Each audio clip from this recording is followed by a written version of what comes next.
people on social media, including one prominent journalist who believes that the Dolphins are making the same mistake over and over again.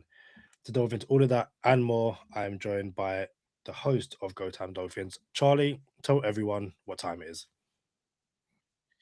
It's Go Time Dolphins, the Miami Dolphins podcast that goes not only across the pond, but across the world. I'm your boy, Charlie Touche. Got my co-host, Kadeem Simmons, with me.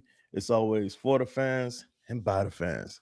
Your favorite podcast, and official affiliates of Fanatics, where you could be a fanatic of your favorite franchise. It does kind of seem like the same thing, Kadeem. I'm not even gonna lie to you. And I feel like some things didn't have to happen, but yeah, we're gonna chop it up.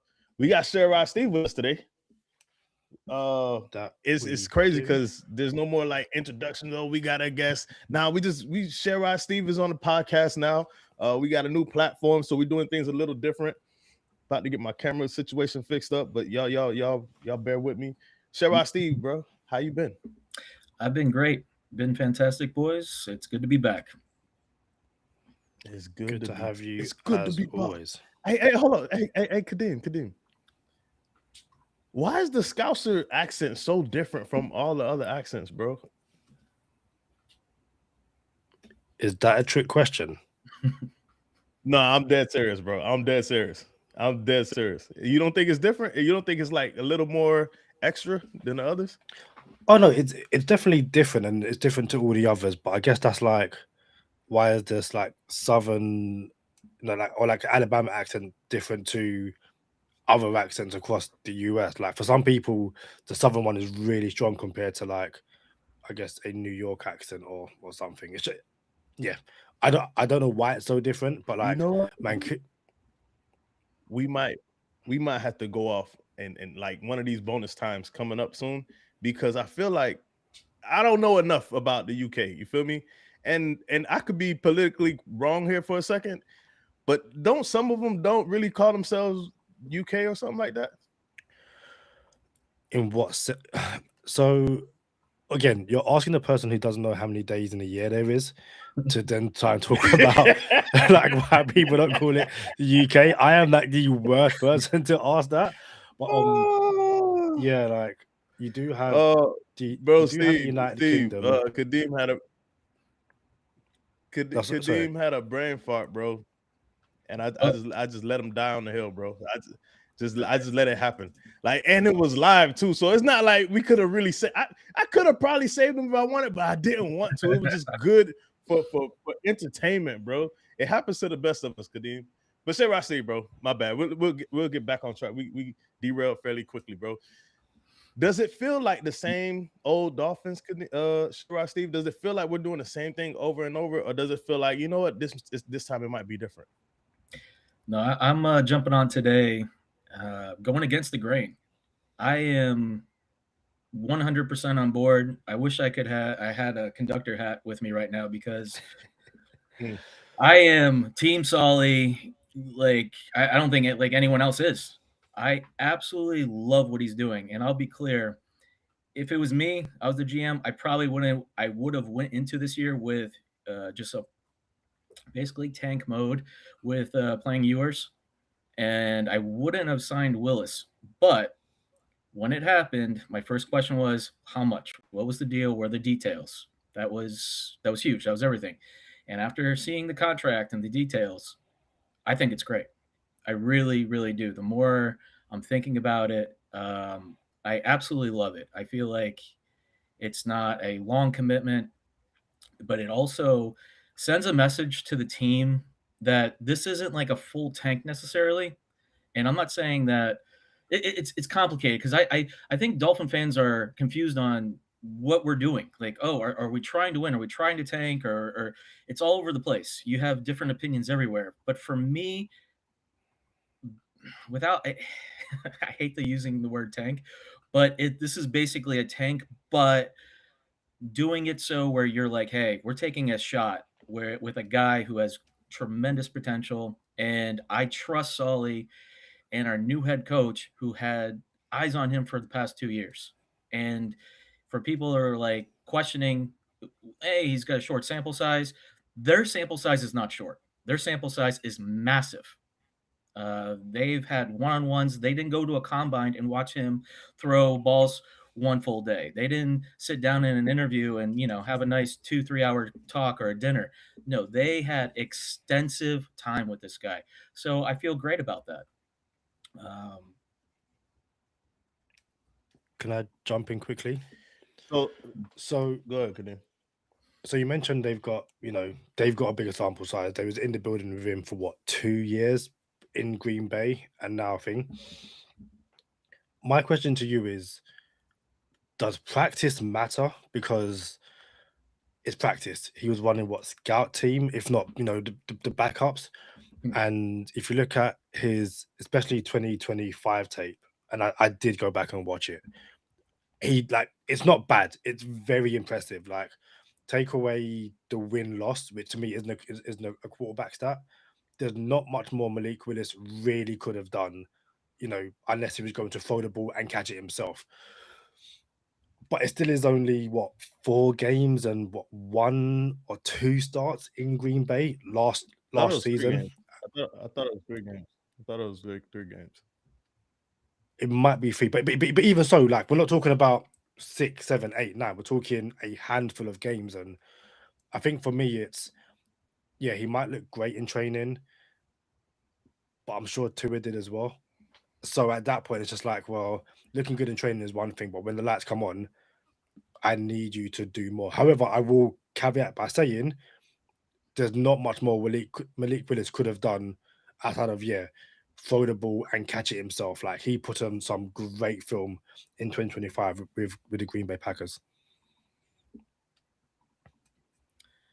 Yeah, he to me, I understand the sample size and people want more, but the thing is, you're not going to get a tremendous deal, a steal, if you will, if this guy has a huge sample size and he's done amazing work. He is potentially, I'm not saying he even is yet, a bona fide starting quarterback, top 32 in the world, potentially.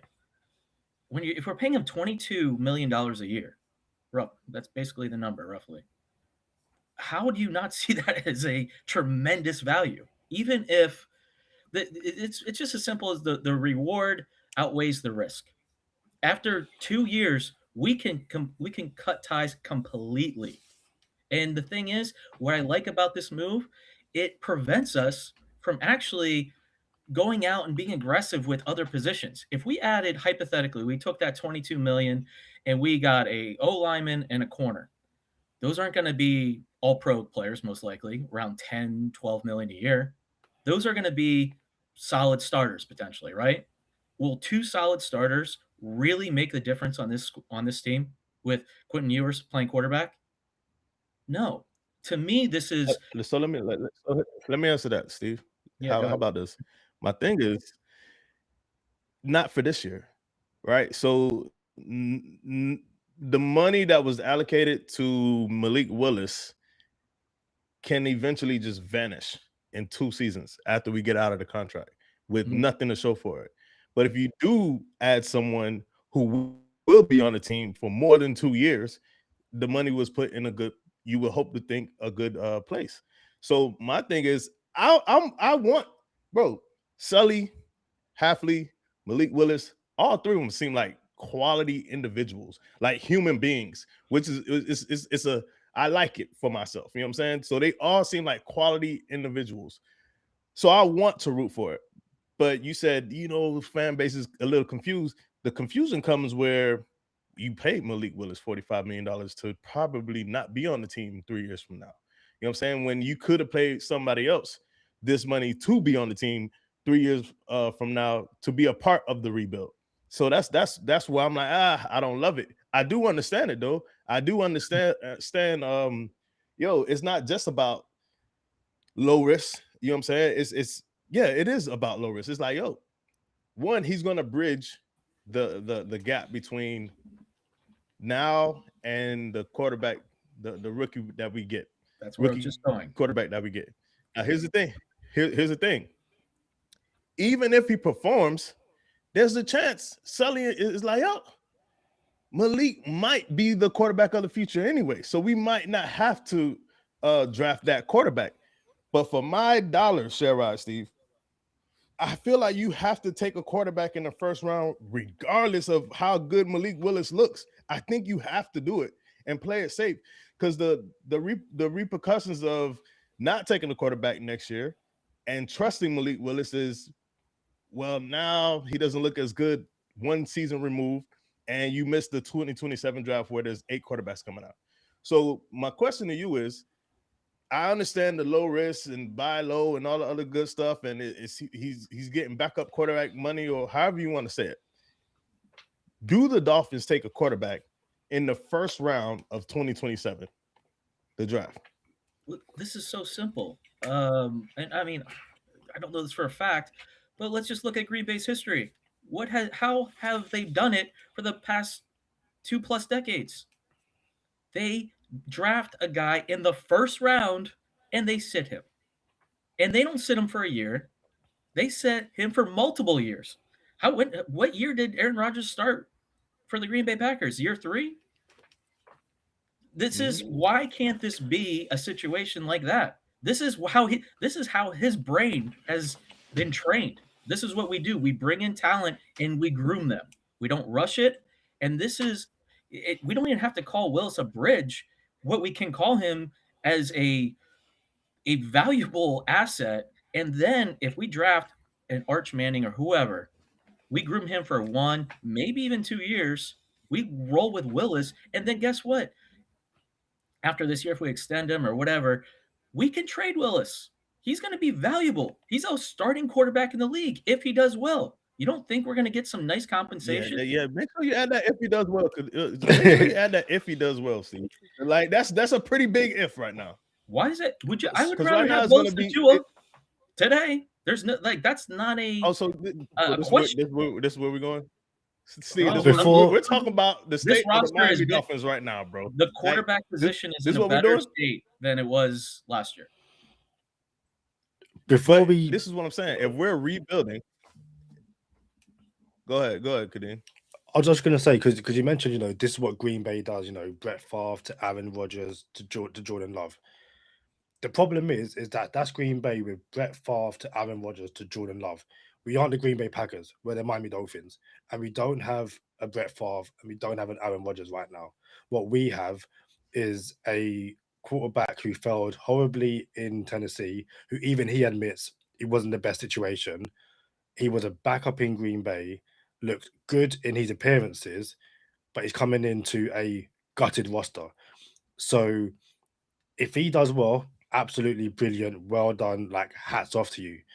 But if he stinks, and it might not necessarily be his fault that he does stink, how do you sell to the fan base and Stephen Ross, hey, we're going to keep the quarterback who stunk, draft someone next year in the first round, and sit him for 2-3 years? And obviously, the fan base has no say in what's happened. So what happened in terms of who plays, but try and keep a fan base watching a bad Malik Willis on the field and not root for the guy on the bench. Because we had it with Matt Moore and Ryan Tannehill, and whoever the backup was, last year it was go get Quinn Ewers, put in Quinn Ewers. It can't get any worse than Tua. So all I'm saying is it's easy to go from Brett Favre to Aaron Rodgers to Jordan Love, but we don't have those guys in the building. We just have a backup and hope that the backup is going to do well. I understand the premise, and if anything, when we had Ryan Fitzpatrick and Tua, we should have sat Tua for a year for better reasons than, thing, but we didn't. So I can't imagine that the Dolphins this time finally managed to sit a quarterback when the rest of the league can't sit quarterbacks, first-round quarterbacks, for any more than a year. So it's pretty simple to me.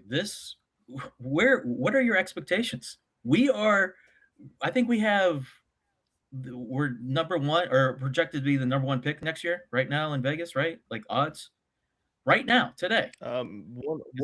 Top 3 for sure. Okay. The projections are top 3. So that's with Willis on the roster. Take Willis off. Like, what are you just trying to make it more of a surefire thing that we're number 1? Like, I don't understand. Yeah, Steve. Exactly. Oh, so you just want to go full tank mode. This is the difference. I want to go full rebuild. It's not just tank, it's rebuild. So the same way they took half of the they took the cap for this year and next year to his dead cap. I wanted to take all of it now. Don't sign Willis, and then let's do it the right way, as opposed to seeing this money in Malik Willis as we're not going to see 4 years from now, which I don't understand, which I get, but I wouldn't prefer.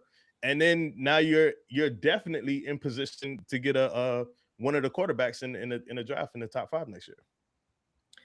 This roster is gonna have a ton of holes. There's gonna be a ton of young players playing. With Willis, we are gonna most likely be drafting in the top 5. So for the fan base to get upset, like, what are we doing? I don't care. Hewers, Willis, Kirk Cousins, Jameis Winston, like you said on a previous episode, blows my mind. I don't know why you would ever want to do that. This, to me, sends a clear message of this guy knows how we want things run. Jameis Winston comes in and he's bringing his circus, and he might be a good dude that he can spin the ball. What circus? What circus? What circus we talking about? His pregame antics, like, you think those players are getting all like laser focused and fired up, dude. Me and my buddy, we send each other. It does matter. We're gonna be a top 3 team. Listen, you have to establish culture. You have to establish this is how we're going to practice. I saw an episode on a podcast. I don't know which podcast it was. Greg Jennings said when he got signed by the Dolphins, and I meant to go back and look what year it was, but I'm guessing this was Mike Wallace. Just when I first saw it, he said there was a star player just signed, and the whole team was playing on one field. He was practicing on a separate field by himself with a personal trainer.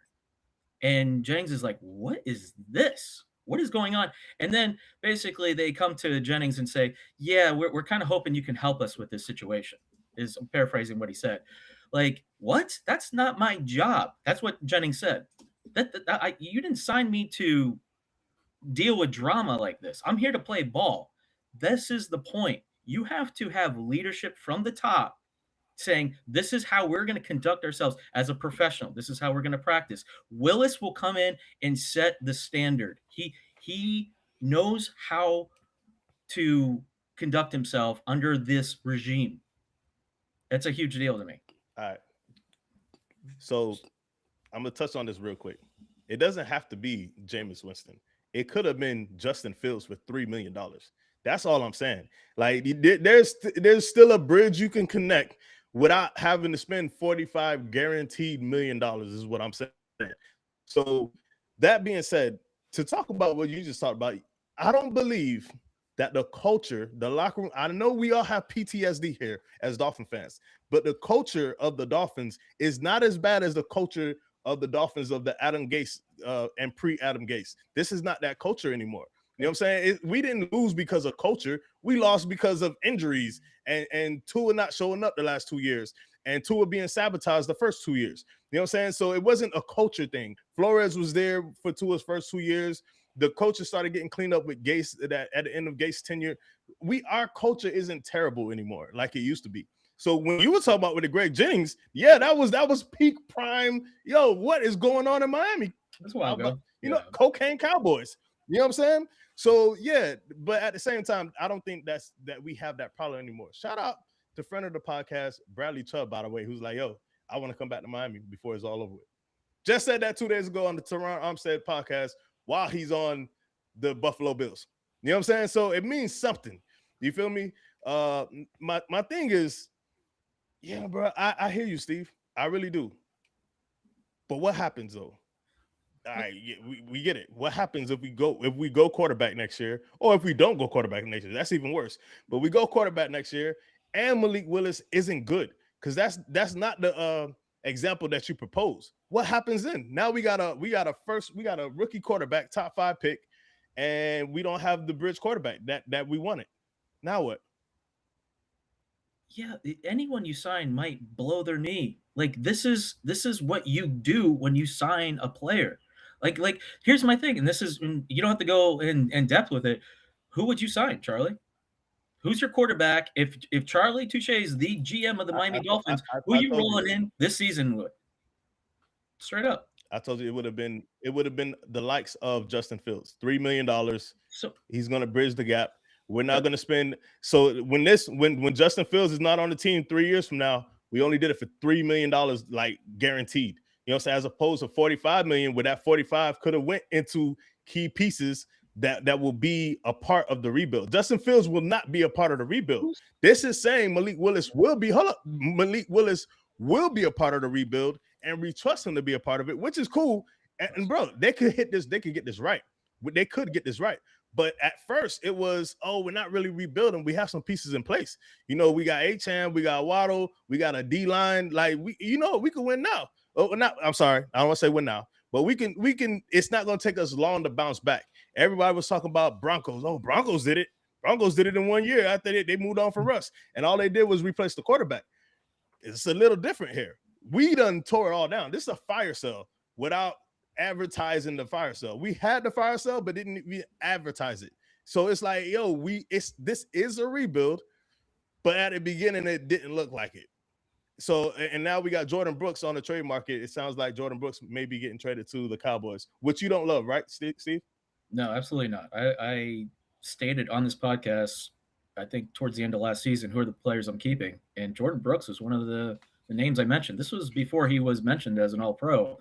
That guy, when I even went to the training camp, he just stood out on the field. This guy was a leader. He just seemed like an alpha and a guy that I want on my team. He's a stud. And if I trade for a third-round pick, am I going to find a Jordan Brooks in the third round?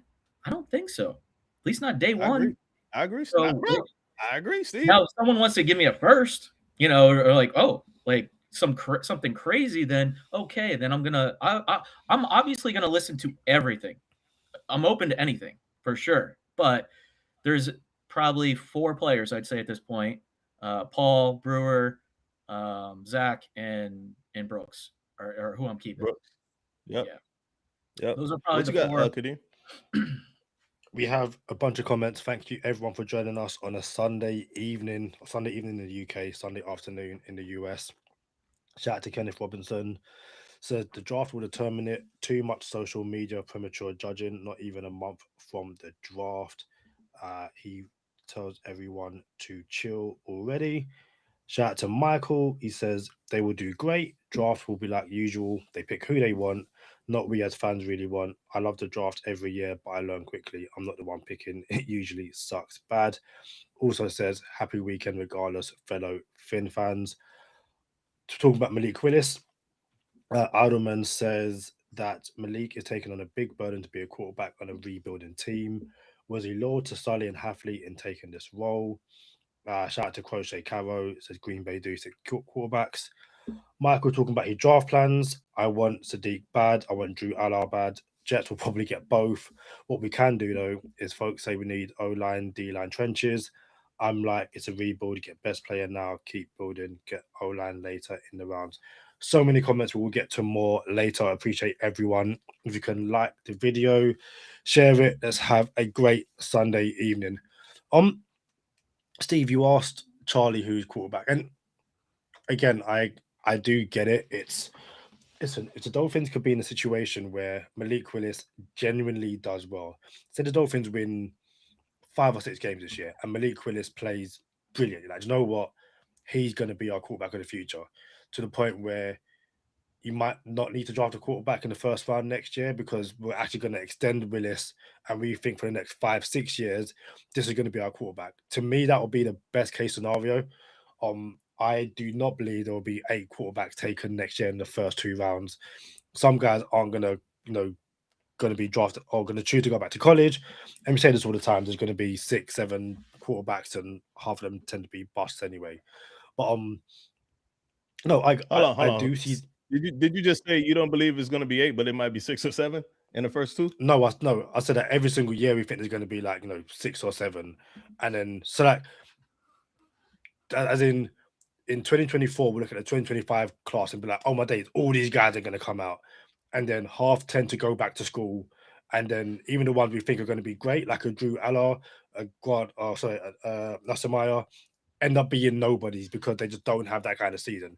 This time last year, no one talking about Mendoza as a top pick. no one. He's come out of And nowhere. So and everyone was talking about how this quarterback class was going to be trash too. So Mendoza snuck himself in there, which part of the reason I don't really believe in Mendoza. He came on late. It was a Heisman. It was like this is a lackluster Heisman trophy winner too. So he's cool, bro. But he's I don't think he's franchise changing. I think Steve thinks he is, right? Don't you?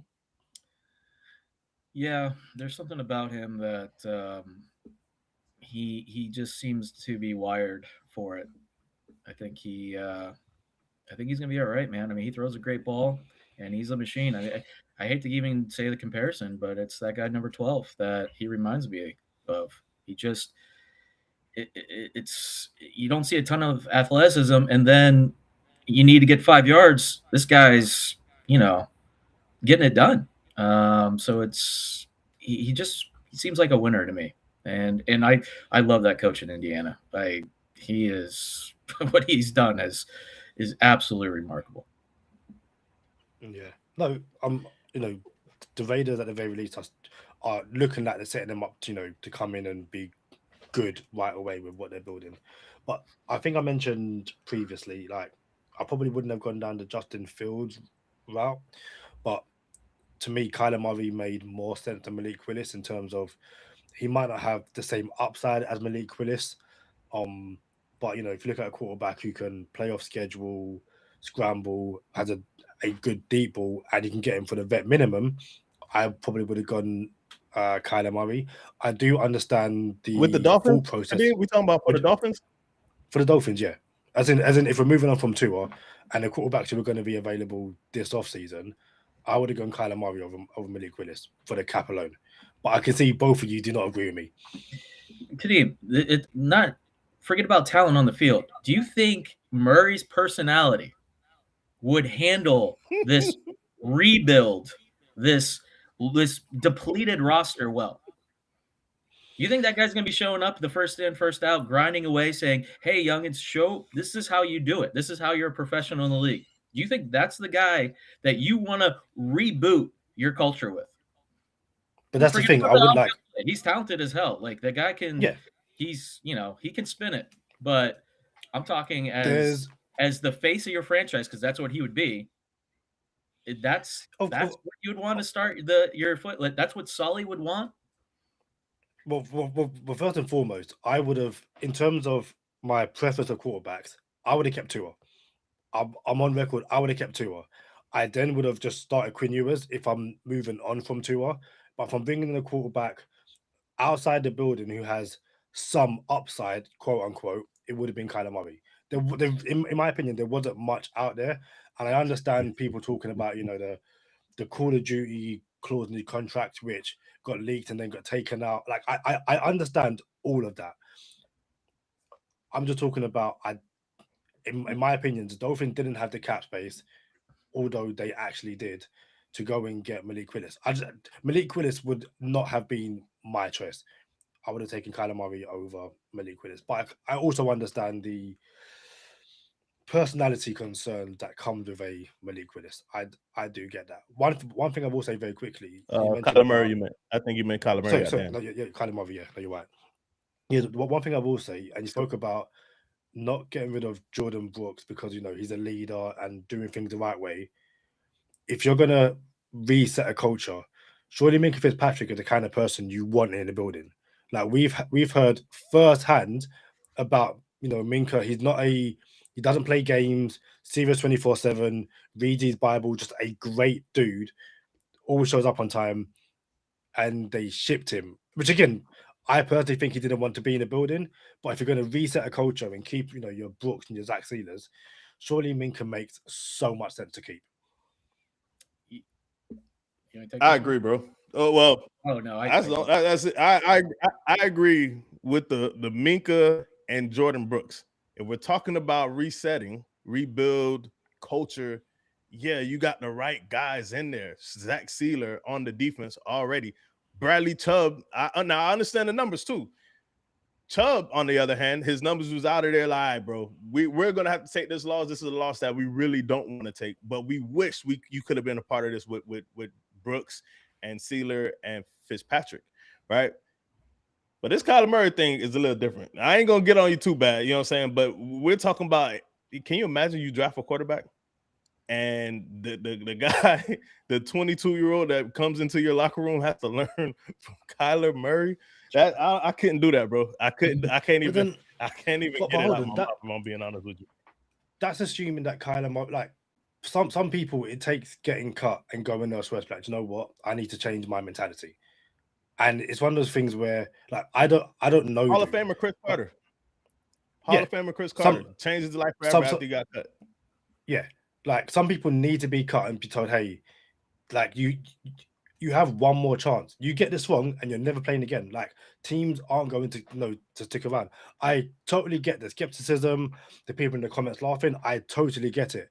It's essentially it was, if I'm bringing in a quarterback who has, again, quote unquote upside, because even with Murray, it's the injuries as well. Like the free agent quarterback market for a rebuilding team is, you are looking at Kyler Murray, Tua, who we already had, Justin Fields, or paying a lot of money for Malik Willis.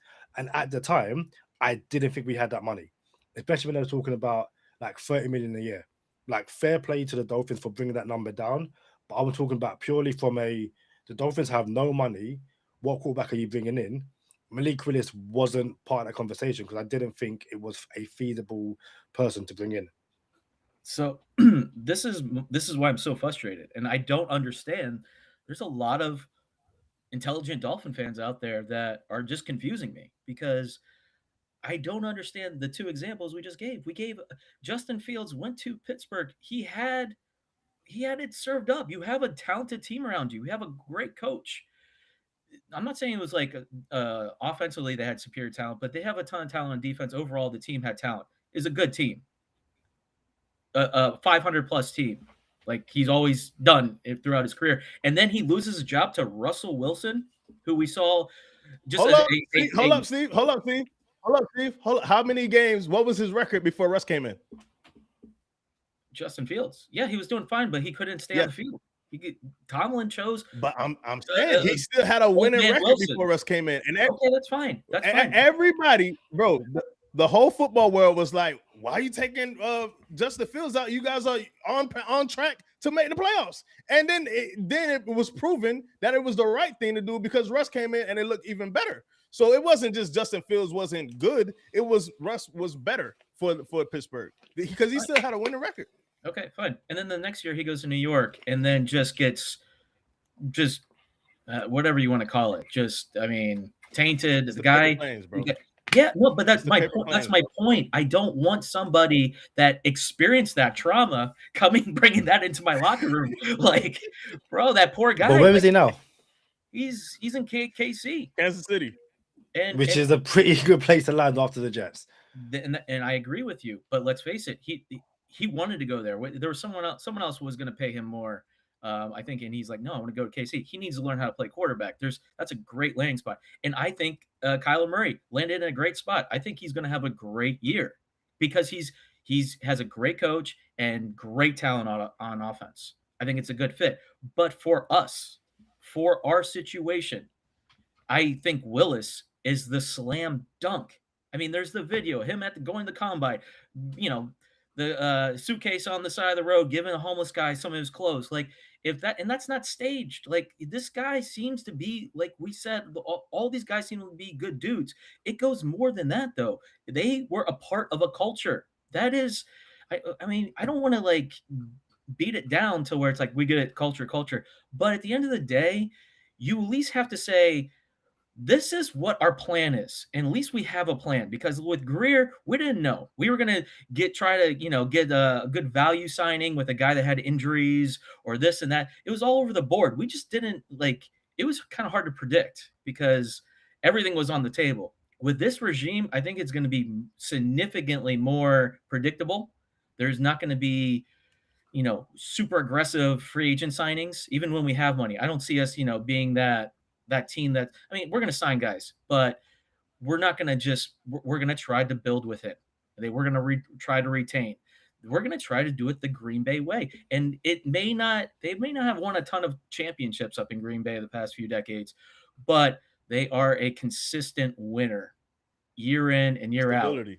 Exactly. So that's what they're bringing, and that's what we need, man. We need to say, hey, let's get ourselves in a position where we're in shooting distance. We're 1 or 2 players away from lucking out. If that's what Denver did. Denver hit on that, like Bonito, whatever his name is, the D end for Denver on this in the second round. Stud. You have to, if you can get some studs, and I'm not talking about good above average guys. I'm talking like you really stole one. You start adding those up, you're gonna be a problem. Do you know what this sounds like? This sounds like Chris Grier and Mike McDaniel, where you think you've hit on draft pieces, and like we're 1 or 2 players away. So you bring on Teron Armstead, Bradley Chubb, and Tyreek Hill. And I think I speak to 5 Yard Lee virtually every single day. Not so much that's where the confusion is, but it's the whole, are the Dolphins making the same mistake? Now, obviously, right now, we don't know. We don't know what happened 2-3 years down the line. But Chris Grier, gutted the Dolphins roster, probably got more picks in return compared to Sullivan and Hafley, but that's neither here nor there. And for the first few years, they built through the draft. I would push back and say it's not that big. It's not that big of a difference right now. Like he had more first round compensation, Chris Grier, but it's not that big of a difference totality. But go ahead, my bad. Yeah, so right now we've got 2 first round picks in the 2026 draft. That 2020 draft we have 3 first round picks, 2 seconds, and then the following year 2 first round picks, like 2 seconds, and you're building through the draft. And like, this is great. We've got. I don't think anyone truly believes in Noah Igbenogany, but you've got Austin Jackson, Tua, you get friend of the podcast Javon Holland, friend of the podcast Robert Hunt, and like you're building through the draft, and then you get really excited. And you think you're a few players away, and you're spending free agency.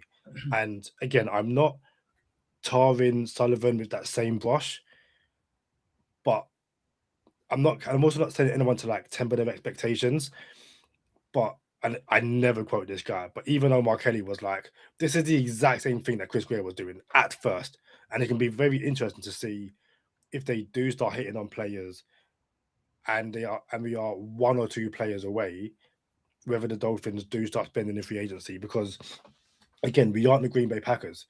In Stephen Ross, we have an owner who, if you say, hey, can you go and get the free agent, he will do it. He has no issue spending in free agency. Whereas the Packers, over the course of their history, haven't really done that. And is that a case of they don't want to, or financially they just can't because they're a team owned by fans and not a multi-billionaire? And I think that's why, for some fans, they are confused because it's like, okay, so you're going to, build through the draft, retain our own, but you're also going to pay Malik Willis, but then get rid of Jalen Waddle. Like right now, things are somewhat confusing, but as someone said earlier in the comments, it's been a few months. It's a month before the draft. There's so much time to see how this really plays out. It is eerily similar to those first few months of Chris Grier when he brought in Brian Flores, in my opinion. So I'll give you this. I think it's exactly the same. I think it's a rebuild, which, by the way, he didn't have to. This was Sully's decision was to rebuild this thing. He didn't have to. He could have kept pieces. He could have just reset, get the cap out of there and then go from there. But it was his decision to start over. Cool, I'm here for that. I'm still cool with Sully. And I actually think he's on to something. I get what he's doing. He's on to something because if you hit, just like any team in the league, if you hit in the draft, it fixes everything. So they do have, and they have had stability in Green Bay. You know what I'm saying? So I'm cool with what's going on. I just don't love it, and I just don't love the Malik Willis acquisition. How about this though, Steve? I got something for you, and let me before I turn the page on what I'm about to go to, I will say this: I think Sully has it out for himself, like a tall task, because in Green Bay, when you bring in people and you have your Green Bay culture, it's Green Bay, bro. It's 2.5 hours away from the first major city in Milwaukee. You know what I'm saying? 2.5 hours away from Milwaukee. There's absolutely nothing to do in Green Bay if you're a celebrity, if you're an NFL player. And I think, you get the right guys in the locker room, you get them focused on football, and they're locked in, right? They're zeroed in. Cool. And I think he thinks it's going to be that, oh, we're going to build a culture. We're going to build a locker room with our type of guys. Bro, it's Miami, Florida. That's not going to apply to Miami, Florida, the same way it did with Green Bay. Shout out to Aaron Rodgers, by the way, whose wife said, yo, I'm not moving to Green Bay. And he didn't marry her, bro. And then had to marry her after he moved from Green Bay. It's crazy. So it's like, it's a real thing that Miami, Florida is way different from Green Bay. And I wonder if it's going to be a speed bump when he drafts certain people. Oh, yeah, we'll get this guy zeroed in. Or at least we thought we could get this guy zeroed in. The city is just too big for him. It's too massive. It's just you know how they in Hangover they say Bangkok has him. You know what I'm saying? Like, oh, he's gone. Like Bangkok got him. You feel me? And it's a real thing in Miami, Florida. It happens to all the sports, the Marlins, the Heat, the Dolphins. We see it time and time again. So I don't think Sully knows about that part of it. But I got a question for you, Steve. We're gonna turn the page on the Sully thing real quick. I got a question for you. Do you think Tua was a bust? What is a bust? What qualifies as a bust?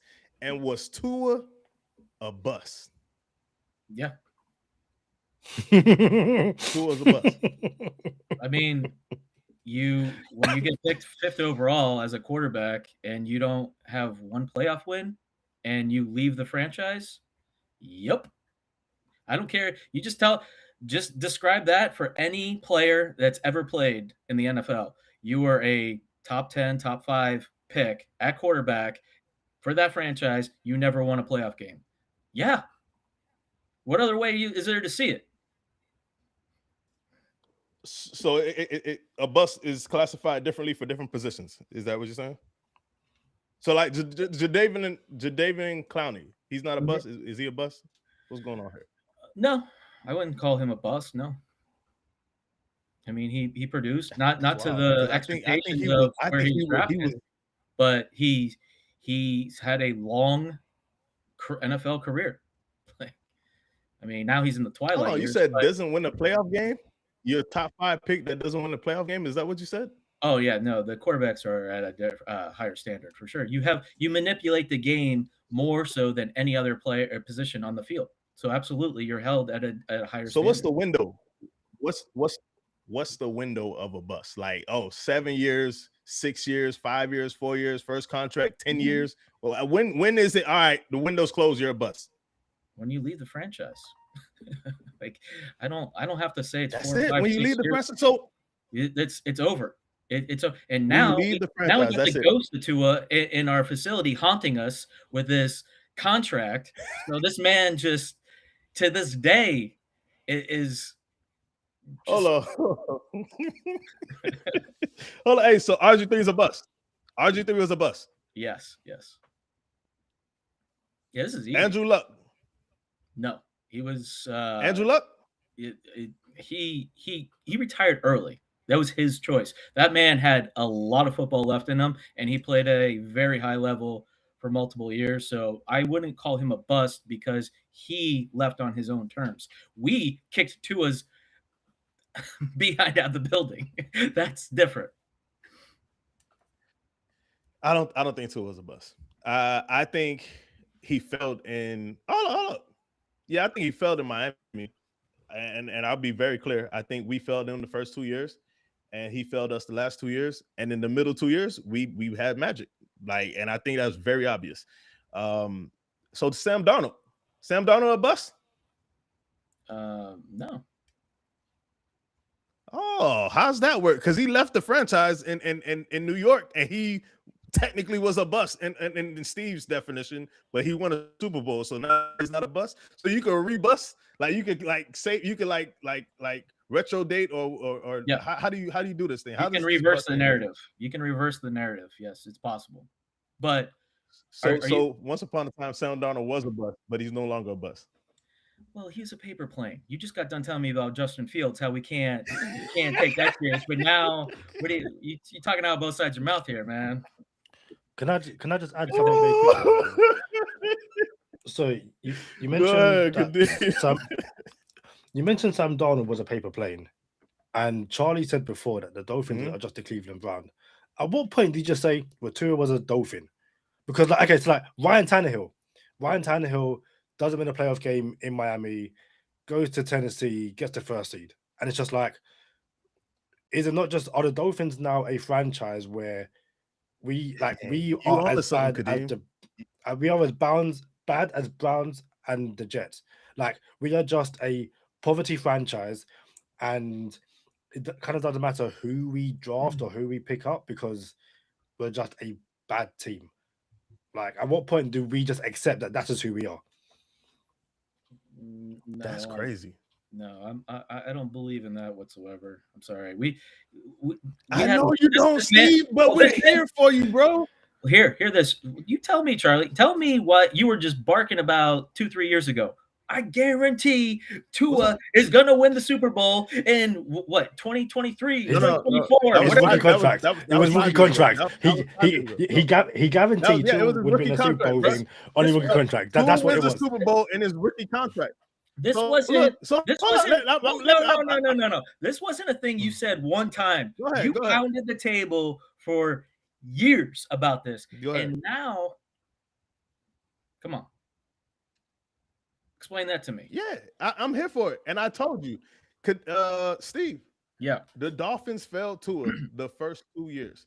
The same way we're about to do this whole thing all over again, and the same way you want the quarterback to sit behind Malik Willis for as long as he has to. You know what I'm saying? It's the same way I wanted my quarterback to sit behind Fitzmagic for at least 1 year.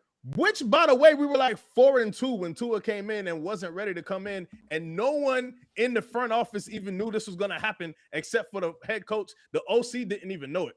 You know what I'm saying? So that's an investigation that GTD needs to launch, and we're the 3 lead investigators on that. Who ordered the code red, bro? Who said, yo, Tua's going in after the bye, and no one knew it was going to happen? You know what I'm saying? So, yeah, I wanted Dog to sit the same way Patrick Mahomes sat for a whole year. Jordan Love sat for a whole year. All these boys be sitting, and look what happened. You know what I'm saying? I wanted Tua to sit. He came off a hip injury. Yo, so we failed him for 2 seasons, and then we got him an OC, offensive coordinator, and a head coach that is the offensive coordinator, and look what he did. And in the last 2 seasons, he went to bed. I'm cool with that. I said what I said. And I think the Dolphins were supposed to have the success that the Eagles had. They paired in 2 Super Bowls and won 1. That's exactly what the Dolphins were supposed to do. And we set ourselves back with Ross tampering and Flores being Flores. And that's on the organization. My point, you went in a different direction. My point was, how are we the Jets when and then the Browns, when you were so sure that we were going to win a chip just a couple years ago? So how are we the Jets and Browns when you have complete confidence? Wait. Let me answer that, please, because I feel like I'm on social media a lot more than you guys, but it's the same thing. Every single offseason, Jets fans are like, this is the year we turn it around. We've got all these picks. We've got this quarterback, be it Sam Darnold, be it Zach Wilson, and they truly believe. And then Dolphins, Bills, and Pats fans are like, you're the Jets, be quiet, you're trash, and we're always right. The flip side is that Dolphin fans, every single offseason, this is the year we've got Tua, we've got Hill, we've got Waddle, we've got all of these people, and the rest of the AFC East goes, be quiet, you're the Dolphins, have won a playoff game in so many years, you're trash. And they are proven right. In my opinion, at this point, the Jets and Dolphin fans talk so much for teams who are awful. They are awful poverty franchises. We are at least the Browns have won a playoff game in the last few years with Baker Mayfield. Poverty franchise. I can answer this, Steve. Let me answer it. Bro, we had success. We were ready. We were built and ready for this is our time. We're ready. This is fine. We finally arrived, right? Mm-hmm. And we still found a way to blow it, bro. And not because the team wasn't good. That's not why we blew it. We blew it off the field type stuff, like the tampering, your coach is suing the league. How many coaches have done that, bro? Which is the wildest. It's the wildest stuff. That's why we're the Browns and we're the Jets or the paper planes, and the Browns have had success, bro. The Browns have had a 2-time coach of the year, like in the past twice in his tenure in the past 10 years or 7-8 years, I guess, Stefanski, right? Which is so funny to me because now Tua and Stefanski are on the same team. And I got a question for you, Sherrod Steve. Who wins a playoff game first, the Dolphins or Tua? Dolphins. That was an easy. Who wins a playoff game first? The Dolphins haven't done it in 25 years. The Dolphins or Tua? That's the question. But the Dolphins have done it and Tua hasn't. So give me the Dolphins all day. I'm sorry. I don't trust Tua. I told you midseason last year he's not a starting quarterback in the league. And he will show up and he will get hurt and something will happen. He'll throw some INTs. Listen, and there's no excuses, Charlie, at this point. He has a top 3 running back, a top 10 wide receiver, a very good receiving tight end, and a solid O-line. Would you agree with all those statements? He had that before, and look what he did. No, but I'm just saying. His third and fourth year. Look at his third and fourth year in the NFL, Steve. What did he do? Listen, that was an MVP candidate. Could have had 5,000 yards passing, and then had to get set because we kept blowing everybody out. It was blowout, so we had to sit him. That's why he didn't get 5,000 yards passing. Listen, let's just summarize it real quick. Yes, the Dolphins handled Tua extremely poorly year 1 and year 2, and then they catered to a quarterback like I've never seen in my entire life. They redeveloped this offense we've never seen, no one's seen, to cater to this guy's skill set, get the ball out quick, timing, this, that. It was the Tua offense. No, and we saw backups, like veteran backups, come in and look awful because this offense was Tua's offense. And then, and this is what's funny, because when I was listening to the episode the other week, you guys were upset that we didn't tweet "Happy Birthday Tua." I'm like, wait a minute, hold on. You want to send a happy birthday tweet to this man? So from Charlie's point of view, let's look at it from Charlie's. Tua was the man. This was going to be our dude. And then we paid him. And according to you, Charlie, he just stopped trying, stopped putting in the work, right? Is that how you would phrase it? Stop putting in the work? I believe his work ethic changed after he got paid. Okay. So then, yeah, exactly. So we cut this guy a $2 million check and his work ethic changed. But we're supposed to say, happy birthday, buddy. Like, no, we're kicking him out the door. So it's bizarre to me why you guys still have this, that you have this like, affection for this man. Like you're living in the past when the present, he is torching our franchise.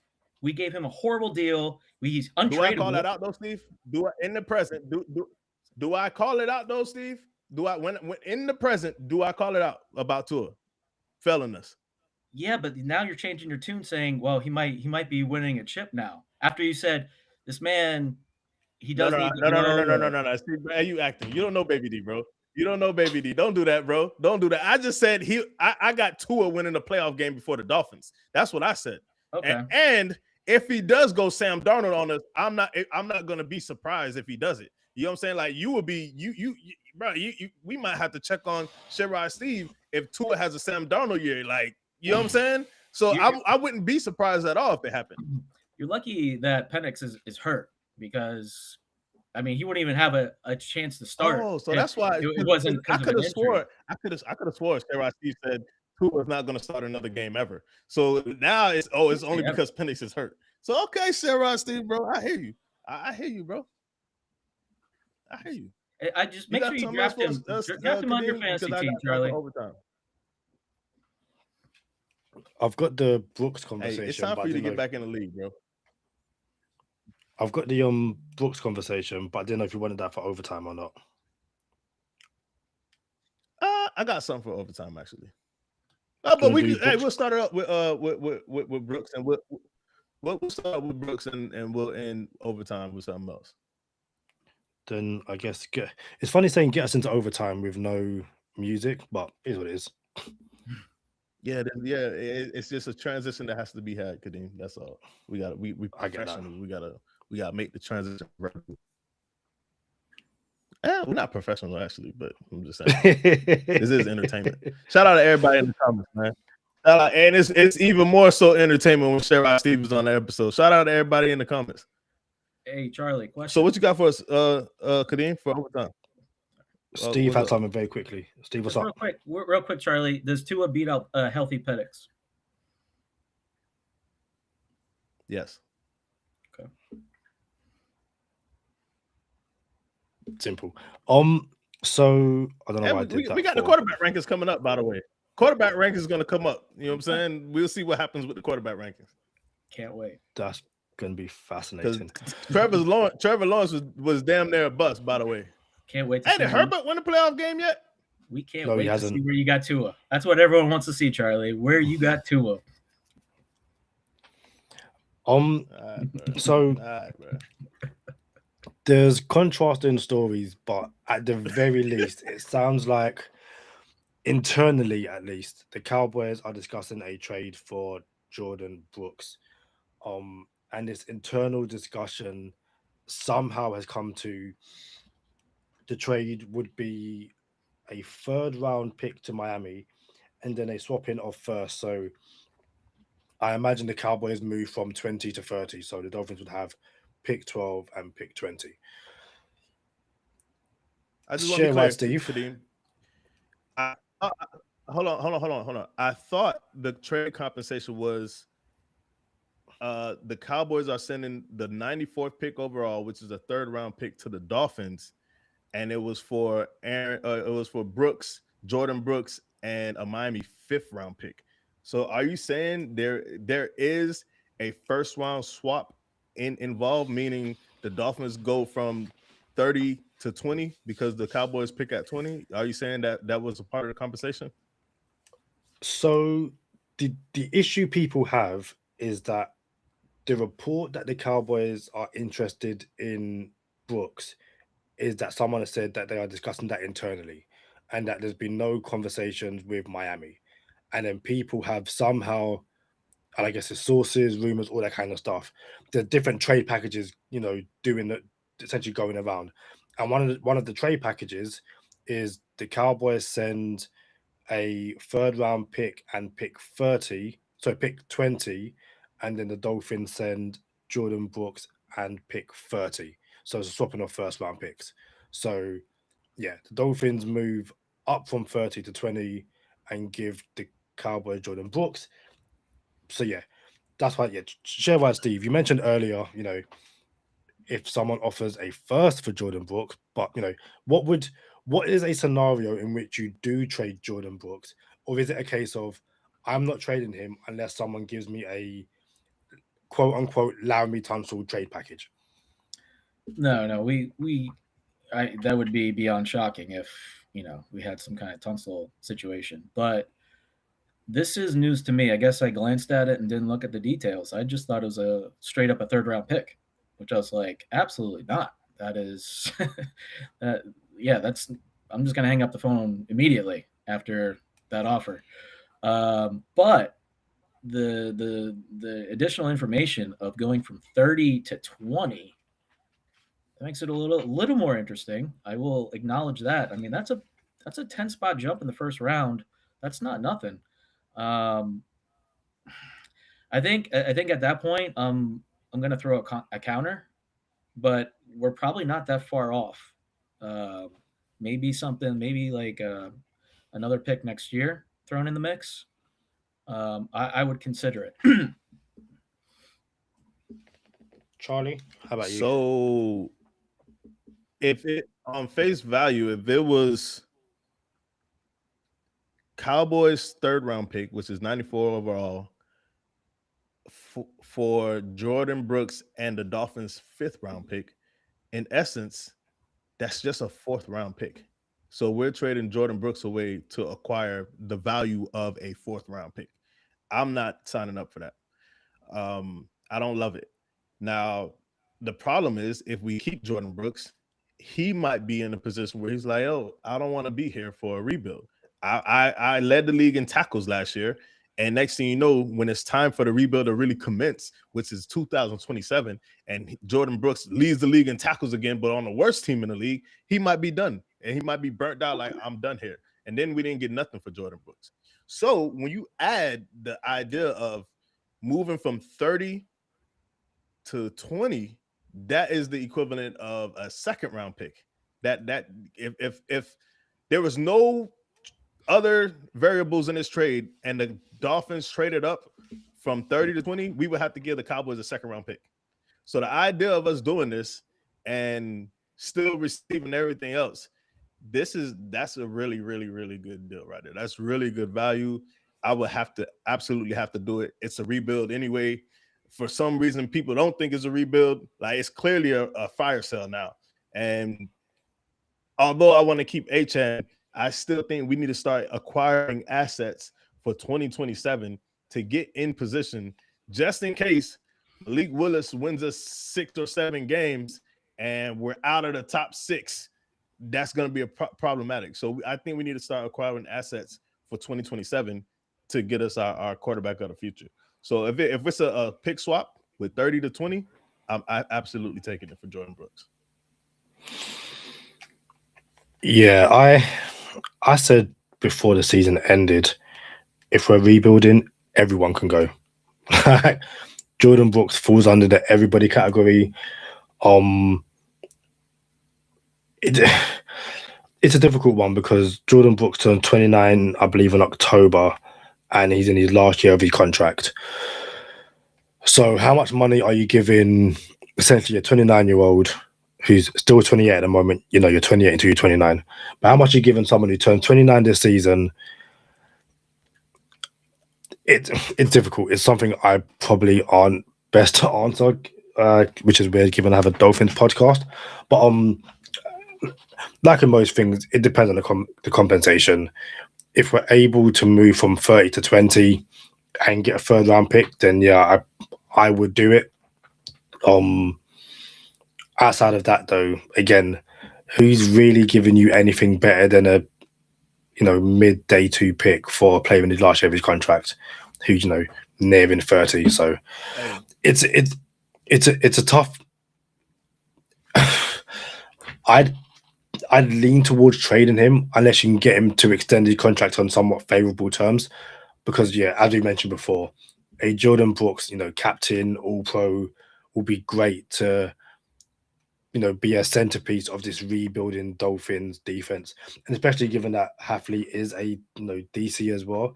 I imagine he's more keen to keep a Jordan Brooks than even a Devon Achane and a Jalen Waddle. But again, that's just my opinion. I think that the decision becomes more. Jordan Brooks is such a dude, bro. Yeah. I think this is more tough for our front office, because I think he's the type of guy they're looking for. He is that physical, that force, that guy that will go into Buffalo at the end of the year and show up. I don't think Waddle was really one of their guys. I think the drops, the injury, like they're trying to avoid a lot of that Chris Grier issue. If anything, I like Chris Grier. I think he should have left, but he just did have issues with players that were always banged up and injured. So I think that's why it makes this one a little more difficult, because they really like the player, but yeah, the age. And that's why, just sorry to go back, the Minka thing, I liked moving on from him, because in 2028, I don't think Minka's, I think he's barely hanging on in the league. I mean, he's pretty long in the tooth at that point. So I just don't see him really being there when we're like turning the corner of saying, hey, we might make some noise this year. Even though he could help bring along young guys, he just got paid, and he wanted to get paid. So that's why I was okay with Minka going out the door, because I'm not paying that guy $15 million a year in his twilight years. This gotta be honest. It was Chris Grier who brought in Jordan Brooks and Aaron Brewer. You know what I'm saying? But anyway, Last question for us, Steve. We appreciate you coming on. And before we get up out of here in overtime, I got one for you. Should Cam Wake go into the Miami Dolphins Ring of Honor? I believe yes. He was with the franchise, I don't know off the top of my head, but a pretty long time. And he had some great seasons. His sack numbers speak for themselves. Charlie, your favorite play of all time, this safety sack. All time. So for that reason, Walk off. If I were to be standing in Hard Rock right now and looking at all the names, I would probably say to myself, yeah, he should be in this group. I'm not saying it's a slam dunk, but I would personally sign off on it. Bro, I'm putting this out there publicly. A few people know it. I said it a couple times on this podcast. I wasn't a D-Wade fan. Like, I feel like D-Wade tried to hold the Miami Heat captive and hostage and, like, try to milk us for every dollar, then set us back 5 seasons, and Pat Riley didn't go for it, and I appreciate that. Same thing with LeBron. I like LeBron, but LeBron tried to hold us hostage too. Pat Riley didn't go for it. I appreciate Pat Riley. Although I like LeBron, I get it. Cam Wake is similar. And although my favorite Miami Dolphin play in the history of Miami Dolphins, Greg Camarillo's up there, you know, with the touchdown against Baltimore in the 1-15. We got some, you know, some Tua moments and stuff. But that walk-off safety, bro, that was orgasmic, bro. Like, oh my goodness, I've never even seen nothing like that in my life. You know what I'm saying? Like, bro, like just a football fan, bro. Like this is peak prime football right here. Shout out to Landon Roberts. He had a play like that, but it was on the 1-yard line, and he was already in Pittsburgh when it happened. But yeah, man. So I just don't think Cam Wake should be in the Ring of Honor, and here's why. If it weren't for Bullygate, when Jonathan Martin and Incognito and Cam Wake and a few other people who flew under the radar, and I don't want to throw just names out there that wasn't public, like, I feel like that set us back too, bro. And that was a part of the Dolphin foolery. Every single year, we had some foolery. We had the cocaine coaches. We had the Bullygate. We had Ross doing this. Every single year, something. Here comes Deshaun, Deshaun Watson is his name? You know what I'm saying? Here, Flores. Now, every year we got something. And I feel like we can't honor that in the Ring of Honor with Cam Wake because he set us back in some way, shape, or form. Yes, he contributed in a way you would want to, but, bro, that set our franchise back, and it hit us with the foolery, and I feel like we can't award that, bro. Second in the franchise in sacks. Hey, Bullygate set you back, bro. You shouldn't have did it. Second in the franchise, I get it, but yo, and he's a Dolphin. No one never. I don't even think did he. What other uniform did he play in? Can we 3 Dolphin fans here? Can we name the other uniform that he played in? The Titans, wasn't it? Didn't he leave to go to the Titans? I think that was it. Yeah.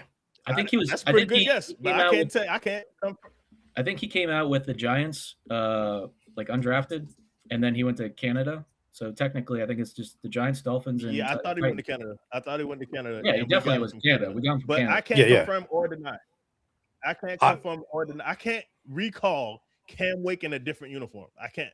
But I 100% can. Like, it's 100% the Titans. But Charlie, that's even more so a reason to put him in because he didn't even have like 30, 40 sacks elsewhere. He did like all of his work in Miami essentially. So that's even more of a reason. He's basically a career Dolphin. So is there no penalty for setting us back with the foolishness that you could just run amok in our locker room? We're sitting here as Dolphin fans always talking about the culture, and he was a part of that. He was a part of the reason why the culture was crap. And we're just going to put him in the Ring of Honor? Charlie, how many average Dolphin fans have the information you have of this bully stuff? Like, we're talking on the surface. You're talking. You knew that, though. That's bro, you knew that Cam Wake was a part. Even Cam Wake, in the midst, when it was public, and Jonathan Martin and Richie Incognito. The first time we heard from Cam Wake with a microphone in his face, like after a game or a practice or something, Cam Wake said, well, I wouldn't call it a bully. I would say it was a rite of passage. So he tried to basically, oh no, it's y'all calling it a bully. We didn't bully him. We were just doing a little hazing. You know what's wild right now? Nah, bro. I would never guess that you're a Miami Hurricane fan, because you want to talk about a rite of passage in that locker room back in the day? Whoo! I know you know some of the stories.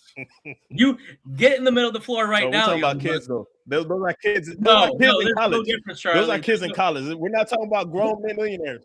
We're not talking about grown men millionaires. Charlie, we're talking about kids in college. Exactly. So you're talking about an 18-year-old, a fragile ego, and he's got to, hey, boy, just get thrown in. Jonathan Martin's a grown man. He should have handled himself. Like, that's a difference. So you have two different views on this, man, because as a Hurricane fan, and you went on and said Miami Hurricanes are the team of South Florida, that culture, that was the culture, buddy. Straight up. It was the alpha dog, either sink or swim culture. Look at this. Edrin James. Yeah. See, you got nothing to say about that, do you? You know. Exactly. Dang, boys. Jeremy Shockey. Dang. Nah, Steve. I bro, you can't do that, bro. You can't be the face of the bully gate and then get But he wasn't. For it. I can't give you that. He wasn't the face of bully. All right, he wasn't the face, but he was the puppet. He was the puppet master of Bullygate, bro. Incognito went down for it. Incognito went down for it, but Cam Wake was the puppet master behind it, bro. Oh, I can't do it. Shout out to Carvey in the. Hey, you know, hold on. Well, I gotta give him wait. Back after that Achilles, and was still nice. He was still nice after the Achilles, which is crazy. Carvey says, "Are we suggesting that Cam Wake was a primary bully?" Wow, talk about character assassination, and yeah, like no, I said, it on the assassination is making character assassination is making scumbag cum laude. He didn't make scumbag cum laude. You know what I'm saying? So that's not character assassination. He self-admitted, said, "Yo, it's hazing, but it's not bullying." Like, what's the difference? So he said that. I didn't do it. He said that. The character assassination is saying he was like the face of it, and yes, you ruled it back.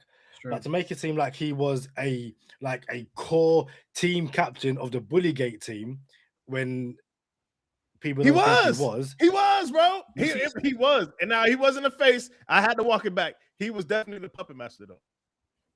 But did he get penalized, fined, suspended? No. Yeah, but not honored in the Ring of Honor. There's room. There's only so much room that there's so many names that can go up here, bro. Matter of fact, we did. Hey, Sherrod Steve, you know what? We had a Patreon episode, and you know Patreon isn't public. We did have a Patreon episode, and we said, who's the next Miami Dolphin that could potentially go in the Ring of Honor? Since we got you here, Steve, who should belong in the Ring of Honor that isn't there, or potentially who's the next Dolphin going in the ring that should be in the should go in the Ring of Honor on the current roster?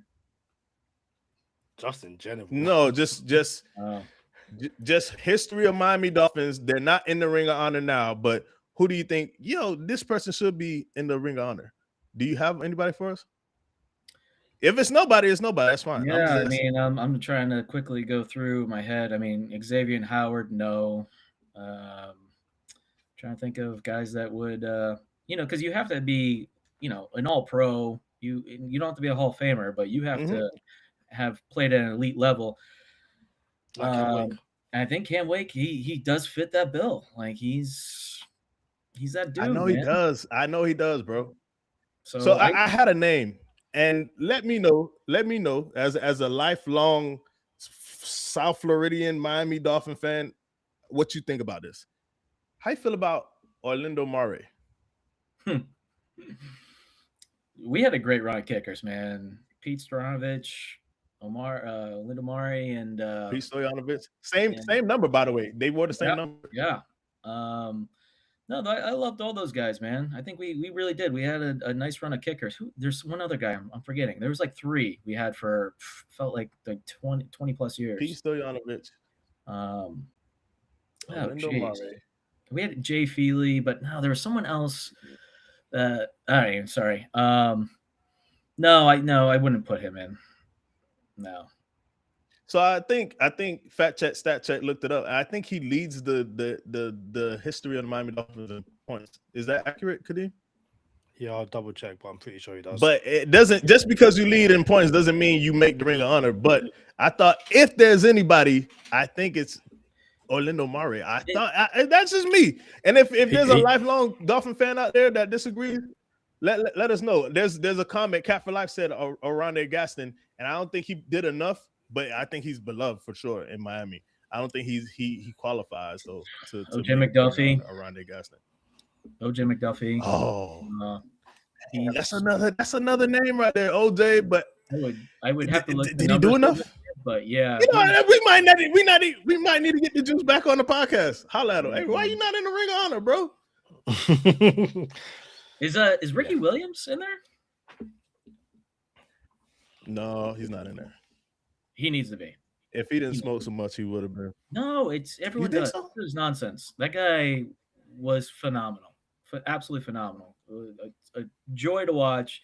He should be in the Hall of Fame too. He kind of stopped early though. It doesn't matter. He had the ridiculous run, man. His numbers were crazy.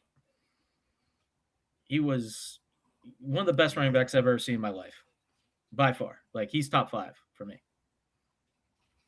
When healthy, when right. Ricky Williams, speed and power. Errol Morrow was the backup quarterback to Brian Greasy. To Bob Greasy. I keep saying Brian Greasy. Brian Greasy is Bob Greasy's son. He also played in the NFL.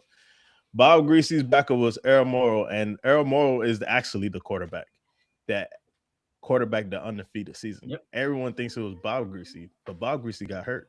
So Dolphins have a history of having injured players. So Bob Greasy was hurt that whole season. Errol Morrow took us undefeated, and then Bob Greasy came back and put the cap on it. So I could go for Errol Morrow, but it's like, I don't know. Like, you had a season we went undefeated, but you didn't do nothing before or after that. I'm okay. Yeah, I could go for it. I could go for OJ McDuffie too. But he's beloved. You know what I'm saying? So, yeah, I mean, he does a ton of charity work. He's such a good guy. Too. Yeah, he's still is too. That's why he feels a part of the franchise. We might have to start making a case, bro. We might have to make a campaign. Hey, we're getting OJ McDuffie back on the podcast. We're gonna reach out and we're gonna tell him we're gonna get behind the Ring of Honor, OJ McDuffie Ring of Honor campaign. I like it. Get us out of here, Kadeem. Shouts out to everyone who joined us on this Sunday afternoon/evening in the UK. Make sure you like the video, comment if you haven't already. Shout out to everyone who had been in the comments so far. Share the video far and wide as we continue to grow. And we shall see